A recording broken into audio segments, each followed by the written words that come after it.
Hello hello, bonjour à tous, j'espère que vous allez bien. On se retrouve aujourd'hui pour une nouvelle vidéo qui va donc être mon premier vlog lecture. J'ai cherché longuement une thématique en me disant qu'est-ce que je pourrais leur proposer. Alors j'ai pensé à sur une semaine lire que de la jeunesse parce que j'ai beaucoup de romans jeunesse à découvrir dans ma pile à lire. J'ai aussi pensé à faire sur toute une semaine un vlog lecture qui se concentre sur les plus petits livres de ma bibliothèque. Que ce soit pour les livres jeunesse ou que ce soit pour les plus petits livres de ma pile à lire, j'ai pour objectif de vous proposer ce type de vlog parce que personnellement, ça me permet de vider ma pile à lire et en plus de ça, je pense que ça peut être pertinent parce que ça peut me permettre d'accumuler plusieurs lectures et vous donner plusieurs avis. Mais j'ai vite été rattrapée par autre chose, à savoir mes lectures en cours. Alors, il faut savoir que comme il existe plusieurs catégories de personnes dans le monde, il existe plusieurs catégories de lecteurs. Et je fais partie de la catégorie de lecteurs qu'on appelle les mood readers. Qu'est-ce que ça veut dire? Ça veut dire que, en tant que lectrice, je lis en fonction de mes envies et en fonction un peu de, je vais pas dire de mes émotions, mais un petit peu. Ça va être, là, actuellement, ma semaine elle a été longue, j'ai envie de romance. Là, c'est vrai que ma semaine elle est plus chill, plus légère, j'aimerais bien me lancer dans une fantaisie un peu plus adulte. Sauf que mes goûts et mes envies évoluent tous les jours. Et donc nécessairement, je commence un nombre incalculable de lectures que je ne termine pas, ou pas rapidement. Je les termine, mais sur des délais un petit peu longs. Et donc, actuellement, j'ai 9 lectures en cours. Voilà. J'espère que pour vous ça va, moi ça va pas du tout. L'idée sur cette semaine, donc on est mardi aujourd'hui, je commence un mardi parce que hier j'ai pas eu beaucoup de temps de lecture, ça va être d'essayer de terminer un maximum de ces lectures en cours. Alors je me fais pas d'illusions, hein. J'adore lire mais j'ai d'autres hobbies et d'autres choses qui me plaisent dans la vie. Je ne consacre pas entièrement mes journées à la lecture, donc je n'aurai pas terminé ces 9 lectures d'ici la fin de cette semaine. C'est impossible, c'est pas bon. Pour ma santé mentale, on va faire autre chose que de la lecture, même si le temps s'y prête, parce qu'avec autant de pluie, j'ai franchement pas envie de faire grand chose, mais j'ai d'autres occupations. Du coup, je vais vous présenter rapidement ces lectures que j'ai en cours et essayer un petit peu d'estimer quel livre je pense pouvoir être capable de terminer sur cette semaine. Et je reviendrai au fur et à mesure de la semaine vous faire des petits updates lecture sur ces romans. Tout d'abord, je vais commencer par vous présenter ce que je suis quasiment certaine de ne pas réussir à terminer sur cette semaine. Il faut se faire une raison, il faut faire des choix, et cela, j'y crois pas trop. Il se trouve que j'ai 2 lectures de classiques en cours que je n'ai toujours pas terminées. Je vais peut-être commencer par le plus ancien. Donc j'ai commencé Anna Karénine de Tolstoï. À savoir que j'ai vu le film quand j'étais adolescente, que j'ai absolument adoré, avec Keira Knightley, et depuis j'avais cette obsession de lire le roman. Je l'ai commencé, mais comme c'est quand même un gros bouquin, ce que j'ai fait, c'est que c'était ma lecture de thèse. Donc à savoir que lorsque j'ai démarré ma thèse, c'était le roman qui était avec moi dans mon bureau, pour lequel je lisais quelques pages par-ci par-là quand j'avais la tête trop prise et que j'avais besoin de faire autre chose que de la programmation, parce que j'ai beaucoup programmé sur ordinateur. Et donc ça, c'était un bon échappatoire. Il faut savoir que du coup, en quasiment 4 ans, j'ai lu 536 pages. Honnêtement, je pensais que je l'aurais terminé sur toutes ces années de thèse. Ce n'est pas le cas, donc j'en suis à plus de la moitié parce qu'on a un dossier sur la fin. Et j'aime énormément ma lecture, je l'ai beaucoup annoté. Franchement, il se lit avec une facilité assez déconcertante pour un livre aussi gros et pour un classique. Je sais qu'il ne sera pas terminé, mais c'est l'une de mes lectures en cours, accompagné d'un second roman classique que celui-ci j'ai commencé...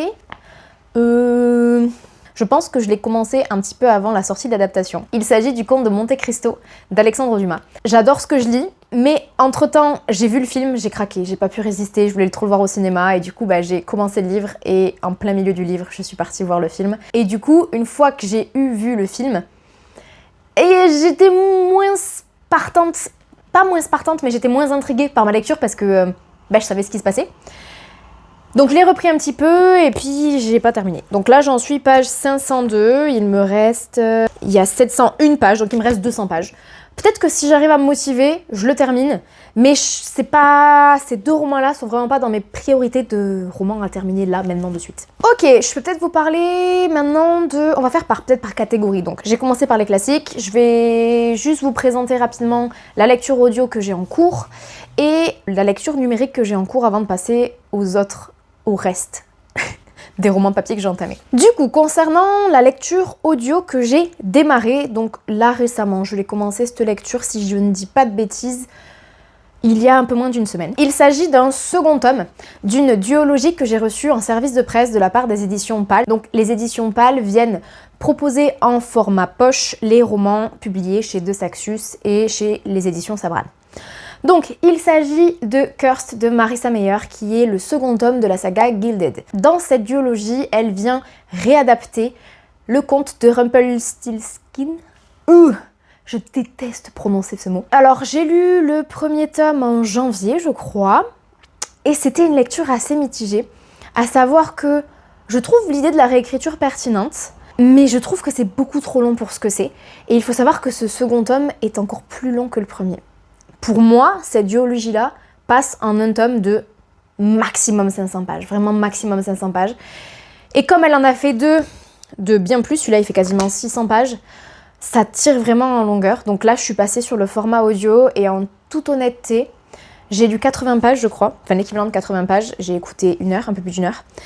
Je pense que je vais pousser jusqu'à la moitié, mais si arriver à la moitié, c'est toujours le même, je trouve pas le mot, la même cadence, la même rythmique, je vais laisser tomber et je ne terminerai pas ce second tome. Je pense que mon avis sera complet avec ce que j'en aurais lu. Donc voilà pour la lecture audio, donc je vais avancer pour sûr ce roman-là cette semaine en audio parce que c'est la lecture qui m'accompagne quand je fais mes petites tâches ménagères ou quand je vais à la salle de sport, mais potentiellement dans 2 jours je viens vous dire que finalement je la terminerai pas. Ça fera quand même un livre de terminer. Juste je précise que je suis un petit peu déçue parce qu'il faut savoir que Marissa Meyer c'est l'autrice des Chroniques lunaires que j'ai rachetées. Vous allez peut-être pas le voir, elles sont en bas là, dans les sublimes éditions paperback anglaise. Et vraiment, je pense pouvoir dire qu'elle fait partie de mes 3 sagas préférées. Mais maintenant que je lis ça, je me dis qu'il faut peut-être que je les relise parce que ça fait très longtemps que je les ai pas lus et en même temps j'ai peur d'être déçue. Mais je crois pas parce que j'ai quand même vraiment aimé. C'est pas la question du vlog du jour. Ensuite, au format numérique, j'ai reçu un service de presse grâce à la plateforme NetGalley d'un roman qui va sortir, je vous dis ça de suite, le 8 juillet 2025, qui est une fabuleuse date puisque le 8 juillet est le jour de mon anniversaire. C'était non sollicité comme information, mais vous le saurez. Et donc il s'agit de The Irresistible Urge to Fall for Your Enemy de Brigitte Niglett. Si je ne dis pas de bêtises, Brigitte Niglett est l'autrice d'une fanfiction Dramion qui est très très connue. J'ai commencé ce roman, je crois que j'ai lu 10%, peut-être un petit peu plus. Et potentiellement ça peut très vite se terminer puisque je ne suis pas du tout dans l'histoire, c'est-à-dire que, comment exprimer ça? On commence avec un glossaire, avec différents types de créatures et différents mots liés à l'univers, et ensuite on nous lance directement dans l'histoire. Je sais qu'il y a des personnes qui adorent ça, moi j'aime pas ça. J'aime bien quand on prend le temps quand même de poser les choses, et qu'on nous balance pas des termes nouveaux, finalement, sans les expliciter. Et là c'est ce qui se passe, il y a beaucoup de dialogues, donc c'est très rapide, très rythmé comme récit, mais c'est parce que... Ça me gêne pas qu'il y ait beaucoup de dialogues et que les récits soient fluides et très rythmés comme ça, mais étant donné qu'on m'explique pas les choses, je suis très frustrée. Je reviens continuellement au glossaire et pour de la fantaisie adulte, ça me gêne pas. Pour ce style de roman-là, un peu plus axé romance, ça me gêne. Je lis pas ces genres de livres-là pour me retrouver à faire des allers-retours entre le glossaire et l'histoire toutes les 2 minutes. Donc honnêtement, encore une fois, j'ai très peu de scrupules à abandonner mes lectures. Et donc si arriver à... Allez, je vais forcer jusqu'à 30%. 30% c'est toujours pareil et que je ne trouve toujours pas... que je n'arrive pas à m'attacher au personnage et que je ne trouve pas d'intérêt personnel à l'intrigue, j'abandonnerai aussi ce roman-là. Par contre, j'ai l'impression de retrouver un petit peu la dynamique que j'ai eue dans Assistant to the Villain, que je n'ai pas aimé non plus, parce que idem, c'est pas ce que je recherche dans un roman. Je ne saurais pas plus vous expliciter les choses, mais j'ai pas accroché. Et je pense que les personnes qui ont aimé Assistant to the Villain vont aimer ce livre-ci. Et alors la catastrophe, oups, c'est là que les choses se compliquent. J'ai 1, 2, 3, 4, 5 lectures papier en cours. Rien que ça. Je vais peut-être vous présenter en premier, bon on va les prendre dans l'ordre, de toute façon le premier qui est posé ici, c'est celui que j'ai commencé depuis le plus longtemps. Donc il s'agit d'un service de presse que j'ai reçu de la part des éditions Flammarion qui rééditent les classiques. Et donc j'ai reçu La Petite Maison dans la Prairie, le premier livre. J'ai aussi demandé le second, mais j'ai lu 90 pages. C'est écrit très très gros, mais c'est je me suis fait un petit peu avoir. À savoir que j'ai grandi avec la série étant plus jeune, parce que ma maman l'a regardée en boucle. Je pense connaître une bonne partie des épisodes par cœur. Je retrouve pas ce côté nostalgique dans le roman. Donc voilà, ça bloque un petit peu ma lecture. J'avoue, j'avance pas trop. Mais dans l'idée, si j'arrive à me poser, je pense qu'en 2-3 heures, il est plié. Parce qu'il est quand même assez court, écrit très gros. Donc j'aimerais au moins... Ce serait bien si j'arrivais à lire celui-ci d'ici la semaine prochaine. Vraiment, il faut que j'arrive à me poser et à le continuer. Ensuite, je vais essayer de prendre les livres dans l'ordre. Un livre dont je vous ai déjà parlé. Il s'agit de The Sword of Kagan de M.L. Wang, que j'avais pour objectif de lire avant le salon du livre Paris, qui a eu lieu du coup le week-end dernier, au moment où je vous parle. Et finalement, il était trop gros, je suis partie qu'avec un sac à dos, j'ai réalisé que je pourrais pas l'amener avec moi, donc il est resté ici, et du coup, je l'ai pas repris. Ce qui est un peu nul, parce que dans l'idée, comme je vous le disais dans mon bilan de lecture de mars, c'est pas que j'aime pas, il y a des choses qui me gênent un petit peu, mais quand même, je suis assez intriguée par rapport à ce qui s'y passe. Donc, faut que je le reprenne, mais c'est vrai que c'est une lecture très très lente. Si je dois me focus sur ce vlog lecture avec pour objectif de terminer un maximum de lecture en une semaine, c'est pas celui-là qui sera prioritaire. Et en même temps, l'univers est tellement dense et tellement compliqué. Et franchement, j'ai bien galéré au début à rentrer dedans, que si je le laisse trop traîner, c'est le genre de livre que je repiocherai jamais. Donc, faudrait que j'avance, mais j'ai pas pour objectif de le terminer. Ensuite, j'ai commencé, pour information, The Sword of Kagan, ça va faire 2 semaines que je l'ai commencé, je crois. Mais j'ai aussi commencé un petit peu en même temps Impossible créature de Catherine Rundell, qui est donc un roman jeunesse écrit très très gros aussi, pour lequel j'ai lu 124 pages et pour lequel j'accroche plutôt pas mal. Faut savoir que ce qui m'a donné envie de l'acheter, c'est le blurb qui est écrit juste là, de Michael Morpurgo, que je ne connais pas. C'est qu'un détail. Qui a écrit, il y a eu Tolkien, il y a eu Pullman et désormais il y a Catherine Rundell. Et alors ça, typiquement, j'achète. Donc, je le lis pour ceci, ça se lit très vite, ça se lit très bien. Il y a, j'adore ça, les glossaires au début avec les créatures fantastiques qu'on peut retrouver, j'aime trop. Avec des petites images et tout, donc pour l'instant j'aime bien, il faut juste que je me penche, mais celui-ci, je pense qu'il sera définitivement terminé dans une semaine. Si c'est pas le cas, je re-regarderai ce plan et je rigolerai de moi-même. Et donc enfin, il y a 2 autres lectures papier que j'ai commencé la semaine dernière. Oui, parce qu'apparemment, j'avais pas suffisamment de lectures en cours, il a fallu en commencer des nouveaux. Je me permets de justifier. J'ai l'impression d'assister à mon... Comment on dit? Pas à mon tribunal, d'assister à mon procès personnel. Il faut savoir que comme je suis partie au Festival du Livre Paris, j'adore dans le train commencer une nouvelle lecture et je me suis fourvoyée en pensant que j'aurais le temps de la commencer et la terminer pendant mes 10 heures de train. Finalement, j'ai fait un petit peu autre chose et j'ai eu un retour assez fatigant, donc j'ai pas lu beaucoup. Il s'agit de I, Mona Lisa de Natasha Solomons, qui est donc une fiction historique dans laquelle on va suivre Mona Lisa. Donc c'est Mona Lisa qui est le protagoniste principal, qui nous parle à la première personne et qui nous décrit au fil des années sa vie, de sa création jusqu'à les années d'aujourd'hui. Et j'aime beaucoup ce que je lis. Alors c'est de la fiction historique, donc nécessairement il y a des faits imaginés et fictifs, mais j'accroche vraiment beaucoup, je trouve que c'est ultra fluide, ça se lit très très bien, et celui-ci il sera terminé, si pas ce soir, demain soir je pense, parce que il me reste quasiment rien, il doit me rester moins de 100 pages. Et l'autre roman que j'ai commencé dans le train retour en rentrant du Festival Livre Paris, c'était vraiment pas nécessaire, mais j'étais beaucoup trop curieuse. Il s'agit d'un roman que j'ai acheté là-bas, c'est pas un roman d'ailleurs, c'est plutôt un recueil de poésie. C'est particulier comme format.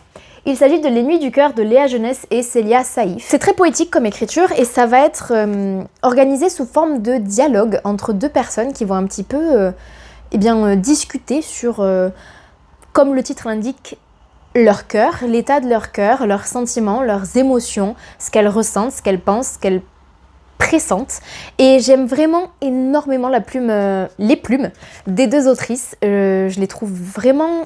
C'est fluide, ça attrape le lecteur et pour le moment j'aime beaucoup. Alors il y a pas mal de thématiques, je dirais pas que je vais m'identifier aux thématiques abordées parce que pas nécessairement, mais en tout cas elle me touche énormément et émotionnellement parlant c'est une lecture qui est vraiment super intéressante. Donc là j'ai lu 68 pages, je suis presque à la moitié et celui-ci sera en effet terminé je pense d'ici la fin de cette semaine.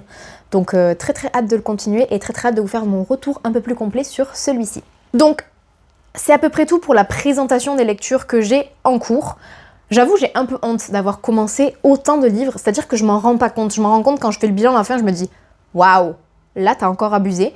Mais c'est parti, j'ai des lectures à commencer là vraiment, j'ai des services de presse qui se cumulent de mon propre fait, c'est moi la responsable de cette accumulation de services de presse. Donc pour que je me sente bien, il faut vraiment que je les entame et pour ça, il faut absolument que je termine des lectures en cours. Donc on se retrouve dans les prochains jours, peut-être demain si j'ai des nouvelles choses à vous raconter, peut-être après-demain, en fonction de mon avancée pour venir discuter un petit peu de ces lectures en cours.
Hello, je vous retrouve aujourd'hui, donc on est le mercredi 16 avril. 16 avril, il est un peu plus de 11h et donc c'est le second jour de ce vlog. J'ai pas beaucoup lu hier soir, c'est souvent le soir que je lis un petit peu, j'avoue dans la journée j'ai du mal à me poser pour lire.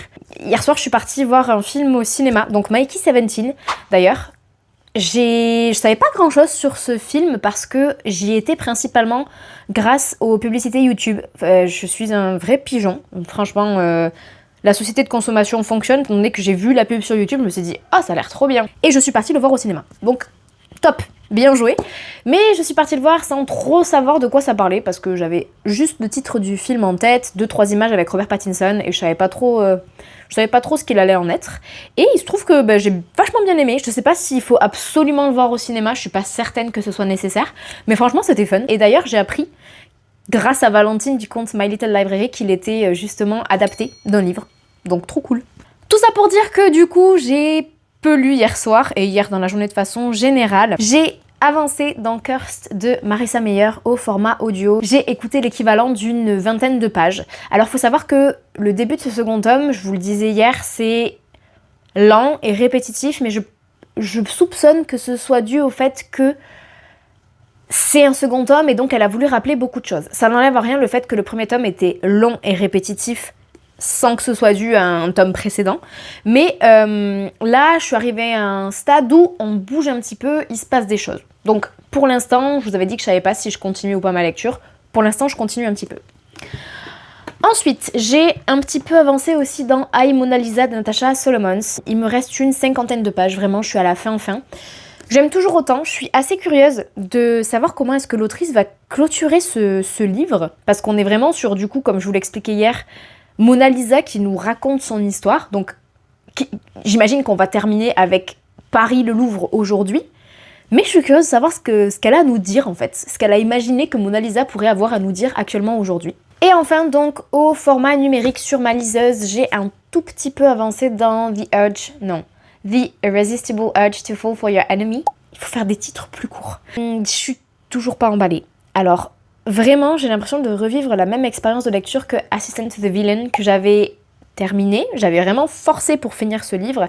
Et d'un point de vue personnel, ça m'avait pas apporté grand-chose, à part le fait de me forcer à faire quelque chose à lire une histoire qui ne m'intriguait pas vraiment.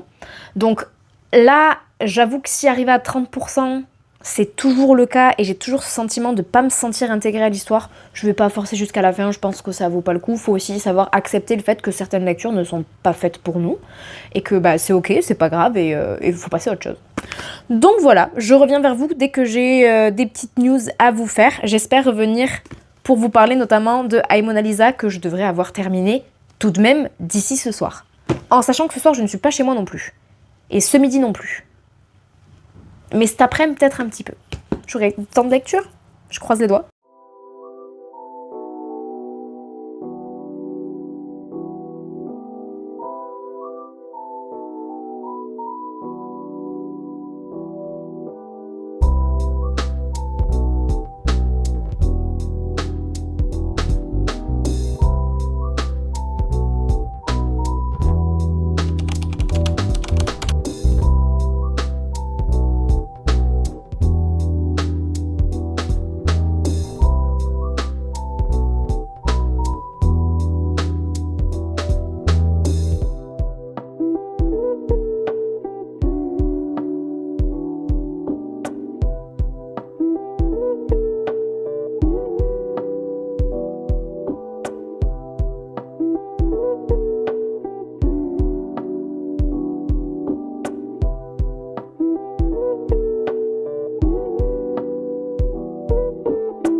Waouh.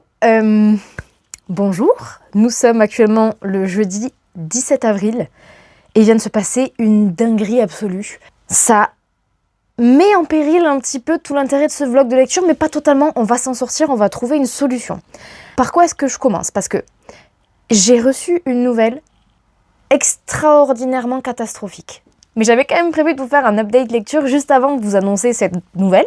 Donc, ce qu'on va faire, c'est que je fais mon update lecture et ensuite on passe à la nouvelle dinguissime. Voilà, je peux pas l'exprimer autrement. Mais je veux pas que ça éclipse quand même l'update lecture parce que petite pépite. Concernant du coup mes lectures en cours, j'ai terminé une des lectures que j'avais entamées la semaine dernière. Donc la lecture que j'ai terminée, c'est I, Mona Lisa de Natasha Solomons. Je l'ai finie hier après-midi. Je suis pas venue vous en parler avant parce que j'avais besoin un petit peu de réfléchir mon avis sur ce roman-là. Alors, je lui ai mis la note de 4,5 sur 5 et j'ai absolument adoré ma lecture. Je n'en ai pas encore parlé par ici, mais il faut savoir que les fictions historiques sont mon genre de prédilection. Je pense que c'est vraiment les livres que j'apprécie le plus. Et c'est très dommage parce que j'en ai eu beaucoup lu et j'en lis de moins en moins, ce qui n'est pas bien, parce que j'adore ça, j'en ai plein dans ma bibliothèque, et je sais qu'à chaque fois que j'en lis un, je me dis mais quelle dinguerie, et celui-là était vraiment trop bien. Donc si je devais vous faire maintenant un résumé un peu plus complet, donc comme je vous l'expliquais précédemment, on va suivre Mona Lisa, qui va donc nous décrire sa vie, ses pensées, de 1500 et quelques lorsqu'elle a été peinte, jusqu'à aujourd'hui, donc au musée du Louvre. Et alors, j'ai trouvé ça trop bien fait. C'était vraiment trop bien fait. J'ai laissé traîner ce livre dans ma bibliothèque trop longtemps parce que j'avais un petit peu peur. J'avais peur que ce soit descriptif et contemplatif parce que nécessairement, c'est un tableau qui nous parle, donc on ne va pas échapper à tout ce côté un peu contemplatif. Mais en fait, ça m'a pas du tout ennuyée. À aucun moment, je me suis dit, c'est long, c'était trop bien fait. On va croiser des gens qu'on connaît parce que ce qui est pertinent avec ce tableau-là, c'est que l'autrice a fait en sorte que Mona Lisa puisse être entendue par les personnes qui ont vraiment un don artistique. Donc par exemple, elle va pouvoir échanger avec Léonard de Vinci, bien évidemment, mais aussi avec Michel-Ange, avec Raphaël, avec Botticelli, si je dis pas de bêtises. Et même dans les années plus récentes, on va avoir des échanges entre Mona Lisa et Picasso, et j'ai adoré tout ça. Et ce que j'ai encore plus aimé, c'est que vu que c'est un livre qui a été écrit récemment, on dénonce des choses. Je pense notamment à Picasso qui a violenté et agressé la plupart des femmes qu'il a dessinées. Ça se sait, c'est quelque chose qu'on sait aujourd'hui. J'ai trouvé ça vraiment pertinent de venir rajouter cet aspect-là. Et donc vraiment, le livre s'ancre dans cette dynamique de je décris, je contemple et je dénonce pas mal de choses. Et j'ai trouvé ça super intéressant. Donc vraiment, c'est un livre que je recommande. Peut-être pas à tout le monde parce que c'est quand même, ça reste descriptif. Bon, je le répète, mais c'est vraiment un tableau qui nous parle. Donc le tableau voit ce qui est face à lui. Il interagit avec très peu de personnes, donc on n'a pas toujours des choses très dynamiques. Mais j'ai trouvé ça toujours pertinent.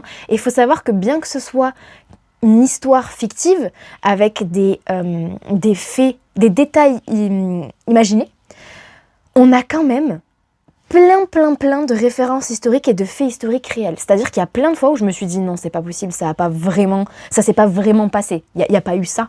Et en fait, si. À chaque fois que je cherchais, il y a eu ça. Alors, bien évidemment, encore je le répète, elle a imaginé des choses autour de certains événements, mais elle a repris tellement de choses connues et moins connues concernant le tableau de Mona Lisa. J'ai appris tellement de choses. Vraiment, je ressors de cette lecture, ultra heureuse, ultra satisfaite. Je pense que je vais lire autre chose de cette autrice. Parce que vraiment, j'ai adoré sa plume et j'ai adoré le concept de ce livre. Donc ça, c'est pour la lecture que j'ai terminée, enfin. Ça faisait un moment que j'avais pas terminé de lecture. Et ensuite, j'ai pris le temps d'avancer aussi dans Impossible créature de Catherine Rundell. Donc j'ai passé un peu plus de la moitié, ou je suis juste à la moitié. Et idem, j'aime vraiment beaucoup. Je comprends pourquoi est-ce que ce livre-là est comparé à Pullman. Parce qu'on est vraiment dans un récit jeunesse pertinent qui n'épargne... On prend pas les enfants pour des abrutis. Je sais pas si vous voyez un petit peu ce genre de récit-là, c'est-à-dire que voilà, c'est du jeunesse, mais on parle de thématiques adultes, il y a des personnages qui meurent, il se passe des choses pas toujours très positives. Il n'empêche que ça reste quand même adapté à un public jeunesse, mais je trouve que c'est très pertinent, ça se lit ultra vite, ultra bien, et je suis très curieuse de savoir où est-ce qu'on va. Je crois que je vous avais déjà fait un résumé, mais on suit vraiment Mal et Christopher, qui sont tous les deux issus de mondes différents, puisque Mal a grandi au milieu des créatures fantastiques, sur des archipels qui sont donc cachés à notre monde réel. Et Christopher a lui grandi dans le monde que l'on connaît nous et va se retrouver à apprendre qu'il est l'héritier, le protecteur de la porte entre le monde réel et ces archipels où les créatures fantastiques mythiques évoluent, sauf que les créatures commencent à disparaître, il se passe des choses étranges avec les eaux qui deviennent elles ont une odeur spéciale, il y a des créatures qui meurent sans explication, et du coup on va suivre Christopher et Mal qui vont tous les deux partir un petit peu, essayer de comprendre ce qui se passe et mener leur enquête, parce que sur les archipels, le système politique qui est mis en place ne se préoccupe pas de ce qui se passe là. C'est pas qu'ils s'en préoccupent pas, je sais pas encore actuellement là où j'en suis au niveau du livre, mais c'est juste qu'ils ont un système... très réglementaire, très cadré, et en gros on leur dit c'est bien, vous avez fait remonter un truc, maintenant il faut attendre 6 mois que ce soit traité par le reste du comité politique. Je sais pas exactement comment, je sais plus comment est-ce qu'ils ont appelé ce type de... c'est une sorte de démocratie mais parlementaire, je dirais. Et 6 mois c'est trop tard. Donc très hâte de continuer. Maintenant que j'ai fait cette update lecture, on va parler de la dinguerie qui s'est passée là ce matin. Là, c'est tout frais, donc je suis ravie que ça arrive là. Donc il faut savoir que Valentine m'a envoyé un message hier en me disant « Écoute, on vient de m'accepter un service de presse numérique sur NetGalley ».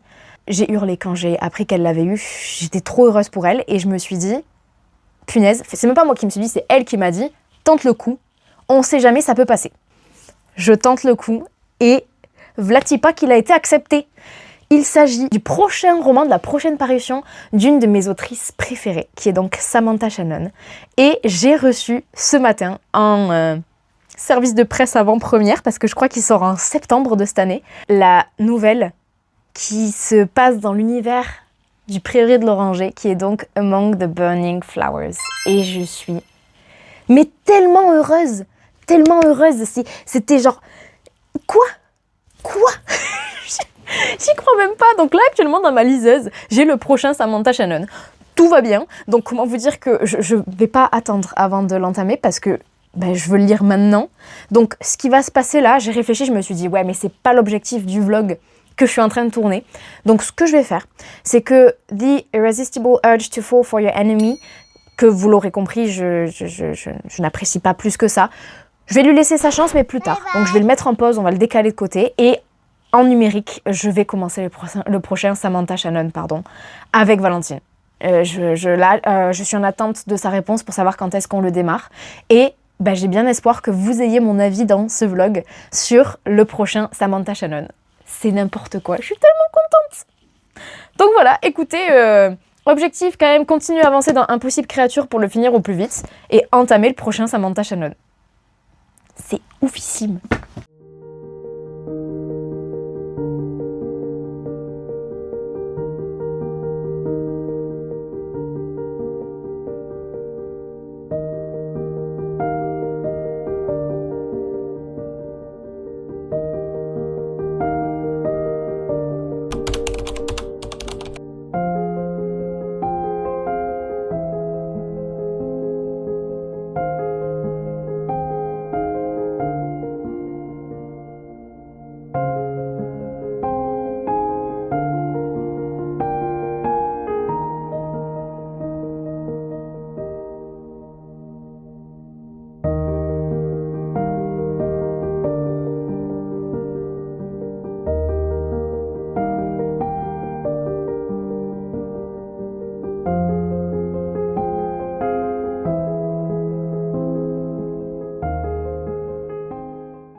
Hello, on est le vendredi 18 avril et avant de venir vous faire un update lecture un peu plus tard, j'attends d'avoir avancé un petit peu dans mes lectures, je voulais juste vous dire que c'est très drôle parce que j'ai avancé dans Impossible Créature et il se trouve que vers la page... attendez... 270 je dirais, il mentionne Léonard de Vinci et je trouve ça très drôle parce que je lis jamais de livre où Léonard de Vinci est mentionné, ou très rarement, en tout cas j'en ai aucun souvenir. Il suffit que je lise un livre sur Mona Lisa et Léonard de Vinci pour qu'il soit mentionné dans ma seconde lecture. Je trouve que le hasard fait drôlement bien les choses parfois.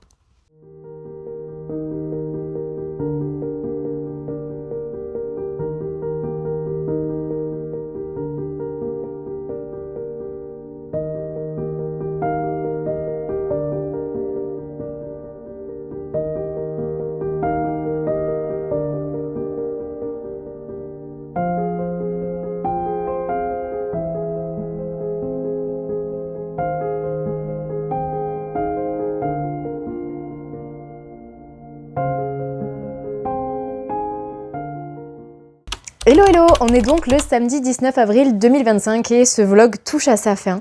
Alors je suis pas là pour vous faire un update lecture, enfin si, mais pas là pour vous parler de lecture terminée parce que je n'ai toujours pas fini de lecture supplémentaire, mais j'ai très bien avancé. Pour vous dire un petit peu les lectures que j'essaie d'avancer un max d'ici demain parce que j'aimerais vraiment publier ce vlog dimanche. On a donc toujours le Samantha Shannon Among the Burning Flowers. J'arrive à la moitié. Ce sera bien évidemment sans spoil, mais j'aime énormément. Si vous avez aimé Le Prieuré de l'Oranger, si vous avez aimé Un jour de nuit tombée, je crois que c'est ça le titre. J'ai un gros trou. Vous adorerez celui-ci, c'est un préquel. Alors c'est une nouvelle, mais elle fait quand même quasiment 300 pages parce que c'est Samantha Shannon. Donc une nouvelle pour Samantha Shannon ne fait pas la même taille qu'une nouvelle pour le reste des auteurs. Donc ça se passe 2 ans, je crois, ou quelques années avant Le Prieuré de l'Oranger, et ça me donne tellement envie de relire Le Prieuré de l'Oranger, alors que c'est une bricasse, mais incroyable. Son écriture, c'est la première fois que je la découvre en anglais, parce que d'habitude, je ne lisais ses romans qu'en français, parce que je m'étais mis en tête que comme c'était de la fantaisie adulte, je galérerais à suivre et que j'y arriverais pas. Pas du tout. C'est ultra accessible, ça reste une plume très travaillée, mais ça se lit tout seul, ultra fluide. J'aime énormément. Et donc les 2 autres livres que j'essaye d'avancer d'ici demain, c'est donc Impossible Créature et Les Nuits du Cœur. Les Nuits du Cœur, il me reste quasiment rien, mais je veux pas me forcer à l'avancer plus vite parce que comme toutes les thématiques ne me parlent pas nécessairement, j'adore l'écriture, j'adore ce que je lis, mais je me forcerai pas à l'avancer. C'est-à-dire qu'une fois que j'ai eu ma petite dose, je vais pas forcer pour en avoir plus. Donc voilà, je le lis à mon rythme et peut-être que ce sera pas celui-ci qui sera terminé alors qu'il me reste même pas 20 pages. On verra. Et Impossible Créature, j'ai aussi très très bien avancé. J'en suis page 322 sur 470 quasiment. Il me reste pas grand chose, mais idem, je vais pas me forcer. Là, j'avoue que j'ai vraiment envie de replonger dans le Samantha Shannon, donc je vais essayer de finir le Samantha Shannon. D'ailleurs, j'ai fait un petit sondage sur Instagram pour savoir quel était le livre que vous souhaitiez le plus voir terminé dans ce vlog, et pour l'instant, c'est le Samantha Shannon que j'ai appelé le SP secret, parce que je veux vraiment qu'on découvre de quel livre il s'agit dans ce vlog pour que vous ayez un petit peu ce sentiment de surprise que j'ai eu en voyant que ce SP avait été accepté. Donc voilà, donc là on est samedi, j'ai beaucoup de repas et de rencontres familiales ce week-end, donc je vais être pas totalement très disponible, mais je vais faire mon maximum pour avancer de façon à ce que demain vous ayez un vlog de publié.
Bonjour, nous sommes donc le dimanche 20 avril 2025 et c'est le dernier jour de ce vlog. Vous saurez qu'il est actuellement 11h et quelques, 11h03, et que j'ai espoir que ce vlog sorte pour midi. Et que si j'ai l'air un petit peu fatiguée, c'est parce que j'ai très peu dormi.